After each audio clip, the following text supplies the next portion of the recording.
If you're a decision maker at a law firm, you've probably had this thought. Everyone else is adopting AI, and I don't want us to be the firm that waited too long.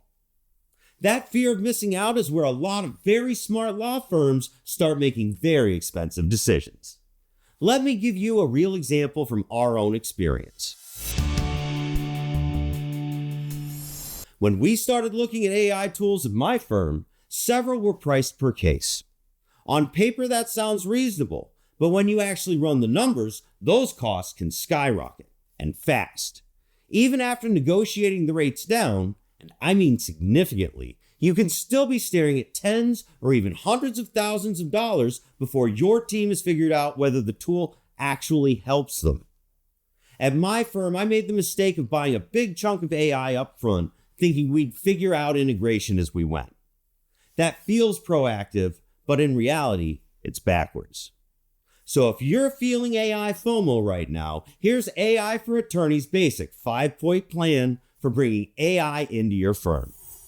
Step 1. For today, identify a problem you actually want AI to solve. What concrete tasks does your firm need help with? Maybe intake triage, document review, billing inefficiencies. Perhaps you need high-level AI for real-time case analysis. Step 2. This week, find one AI product that clearly addresses that problem. 1, not 5. Subscribe to our channel and visit our website for more concrete guidance on different companies in the AI space. Step 3.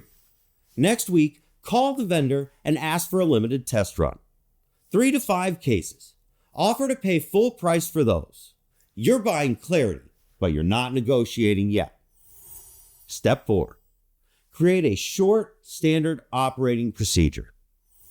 Okay, you're ready for your firm's limited use case. Awesome. But before anybody uses it, write down some basic rules.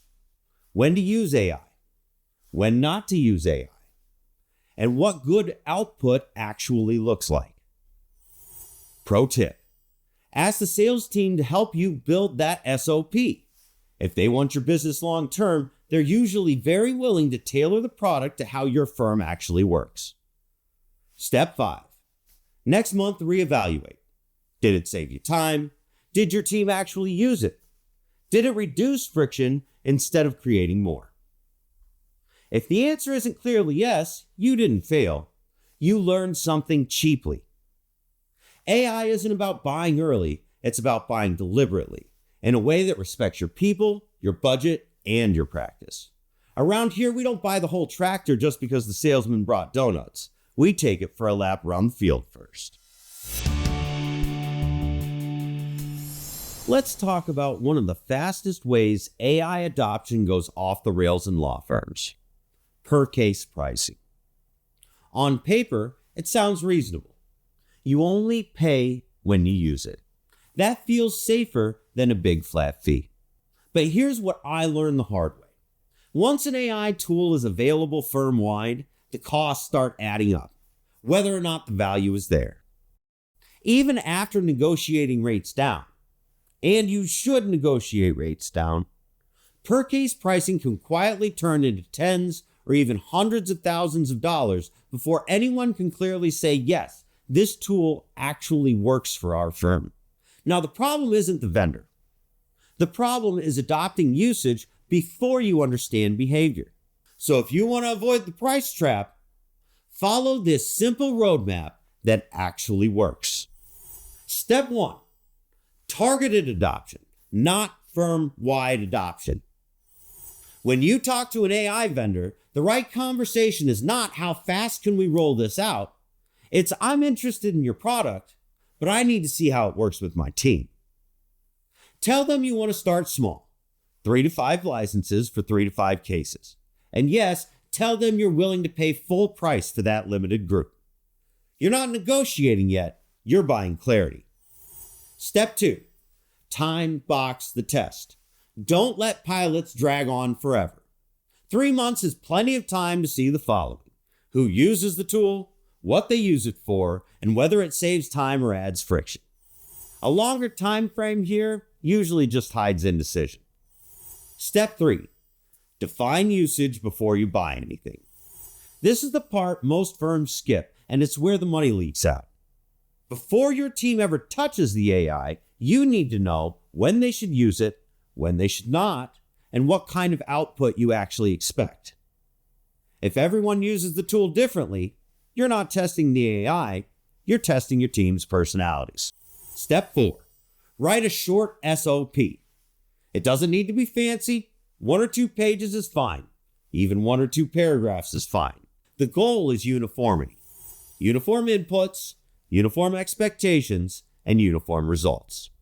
And here's a pro tip most firms miss. Involve the vendor's sales or implementation team in developing that SOP. If they want your long-term business, they're usually very motivated to help you tailor the product to how your team actually works, not just how it looks in a demo. If they don't show any effort to help you integrate their products into your team and your firm, that's a big red flag. Step 5, decide whether to scale or stop. After 3 months, ask simple questions. Did the team actually use it? Did it save time in real workflows? And did it earn the right to be expanded?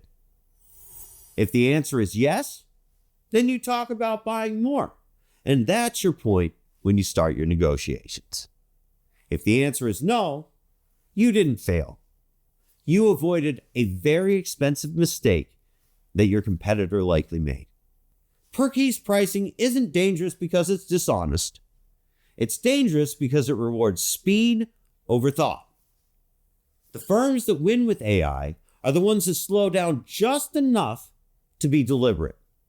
Around here, we don't buy feed by the truckload until we're sure the cows actually like it.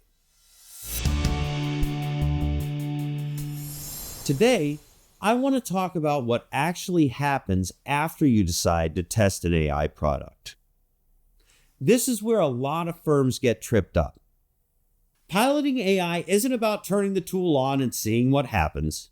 It's about creating a controlled environment where you can answer one question honestly. Does this help our people do their jobs better? The biggest mistake I see firms make is assuming their team will just figure the AI out. That rarely happens. And the fact is, lawyers and staff don't need more discretion, they need more clarity. A good AI pilot has 3 non-negotiables. First, limit the scope. You're not testing AI across your entire firm. You're testing it on a specific task, a small group of users, and a defined set of cases. That's how you get signal instead of noise. Second, decide how the tool will be used before anyone touches it. This is the part that saves your staff from burnout. You need to tell them what problem the AI is supposed to solve, when they should use it, and when they should not. Otherwise, the AI becomes just one more thing competing for their attention. Now, most important, third, standardize the work. If 5 people use the AI 5 different ways, you're not piloting a tool. You're running an experiment in chaos. Uniform inputs lead to uniform outputs. That's what lets you evaluate whether the technology is actually working. We talked about how to pilot AI at your firm without burning your budget or your staff. In this episode, I want to get very specific and show you what that looks like in practice using a real example. This is how we use ChatGPT to summarize medical records in a way that actually saves time and doesn't create downstream problems. The goal here is not to replace judgment. It's to organize information, create consistency, and let attorneys spend their time thinking instead of sorting papers. Medical records are a good AI use case because they're long, repetitive, and chronological. But they also come with the hidden risk that most firms underestimate: bad scans and bad OCR. If the AI can't clearly read what it's looking at, the summary will be wrong, and nobody wants to debug that later. So the way you use AI here matters just as much as the fact that you're using it at all. The first thing to decide is when to use ChatGPT and when not to use ChatGPT. We use ChatGPT for medical summaries when records are lengthy, there are multiple providers, and we need a clean medical timeline for attorney review.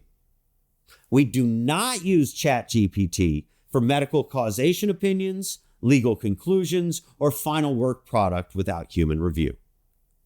This is a drafting and organization tool, not a decision maker.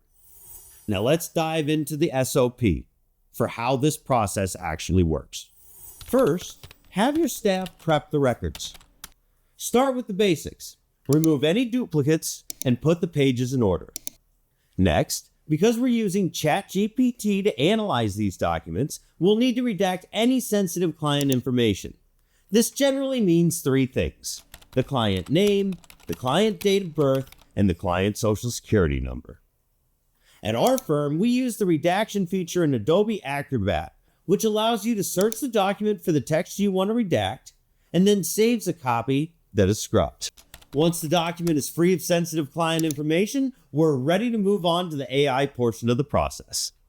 Step 2, we ask the AI a simple question. Are these records readable and complete? Do you see any pages that are unclear, poorly scanned, missing, or improperly formatted? That one question catches bad OCR, missing pages, and garbled scans before they cause problems. If the AI flags an issue, we stop and fix it. We don't push forward and hope for the best. Third, we give ChatGPT a standardized prompt that all staff uses. The prompt asks ChatGPT to create a chronological treatment timeline, list diagnoses by provider, separate objective findings from subjective complaints, and flag any work restrictions or functional limitations. We do not ask it for legal analysis, and that's intentional. Fourth, now it's time to review ChatGPT's work and maintain quality control. The output from our standardized prompt is treated as a draft tool. Staff spot check it against the records, correct obvious issues, and flag anything unclear for attorney review. The final product is a clean, consistent summary that attorneys can actually rely on. Fifth, here's why this matters. The value here isn't just that ChatGPT can summarize records. The value is that everyone uses it the same way. Errors are caught early, and AI doesn't become something your team quietly stops trusting. That's how AI earns a place in a real law firm. AI is a powerful tool, but it needs guardrails and oversight. Around here, we make sure the attorneys are in the driver's seat. We've talked about AI adoption from a managing partner's perspective, not from hype, not from demos, and not from vendor promises. I want to tie it all together and answer the real questions managing partners care about. Does this actually make economic sense? Firms don't fail at AI because the technology is bad. They fail because they treat AI like a tech experiment instead of a business decision. When you approach it like a business decision, with scope, controls, and numbers, the picture gets a lot clearer. So let's start with a realistic AI adoption example. Say you're a small to mid-sized firm. You decide to pilot AI for one narrow task, summarizing medical records. Before AI, that task might take a staff member or associate 2 to 3 hours per case. Conservatively, let's call it 2 hours. Now multiply that out. 10 cases a month, that's 20 hours. 20 cases a month, that's 40 hours. That's an entire work week, every month, spent summarizing records. Now let's do the boring but important math. Say the work is being done by someone whose fully loaded cost is $50 an hour. At 40 hours a month, that's $2,000. Over a year, that's $24,000 just in one repetitive task. Now let's say AI, used correctly, cuts that time in half. not eliminates it, but cuts it in half. That's $12,000 a year saved on one workflow. If the AI tool costs you a few $1,000s a year to pilot and scale responsibly, the math works. As long as you don't blow it up with bad adoption. Now here's where firms get into trouble and lose money with AI. They buy too much AI too fast. They roll out firm-wide. They don't define how it should be used, and then suddenly nobody trusts the output. Staff spend time fixing AI mistakes, and attorneys stop using AI altogether. At that point, the ROI goes negative, not because AI failed, but because leadership didn't put guardrails in place. The firms that actually win with AI do 5 boring things very well. 1, they define the problem first. 2, they test on a small number of cases. 3, they write simple SOPs. 4, they train their people before rollout. And 5, they evaluate honestly before scaling. Now, none of that is flashy, but it's exactly why AI becomes an asset instead of a distraction. Here's why this approach scales. Once you have one workflow working, like medical summaries, you don't just save time, you build confidence in your team. That confidence lets you expand into other areas like intake triage, document review, maybe even case analysis. But you can only take those steps after your team trusts the process and the technology. So AI isn't about being early, it's about being deliberate. The firms that win aren't chasing every new tool, they're building systems that people actually use and, more importantly, trust. And when you do that, the economics tend to take care of themselves. We don't need the fanciest combine on the lot. We just need one that runs all season without breaking down. Every law firm has a graveyard of expenses. Tools that sounded promising, got approved with good intentions, and then quietly stopped delivering value. Fact is, AI products are at serious risk of becoming the next generation of expense gravestones. Unless firms get disciplined about how they evaluate and adopt these products. Here are 3 practical rules we use at AI for Attorneys to keep AI products from turning into our firm's next wasted expense. Rule 1, no pilot, no purchase. If an AI product can't prove value in a limited test case, it will not magically prove value firm-wide. Fast demos and polished examples often don't survive real law firm data. So what we do is before we sign anything, we insist on a pilot. One narrow use case or one narrow role or one small team with your real files.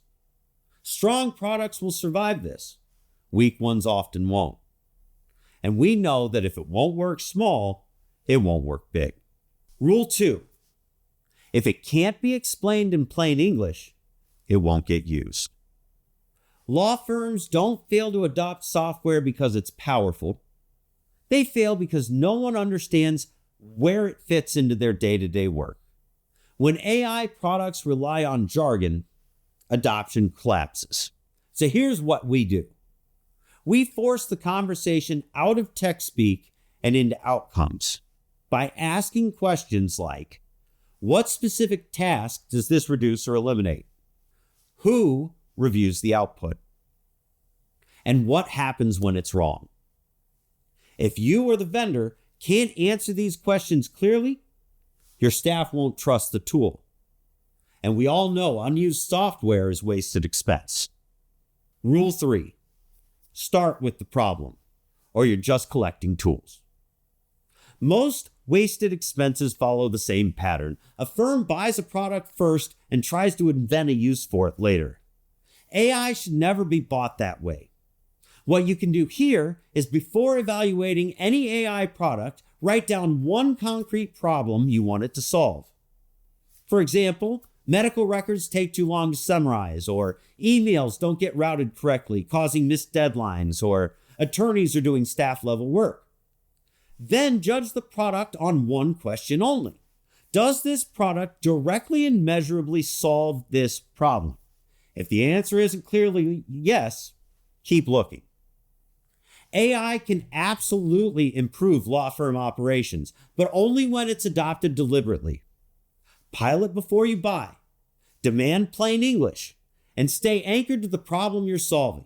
That's how you avoid AI products becoming your firm's next wasted expense. I'm Kent. This is AI for Attorneys. Thanks for watching, and we'll see you next time.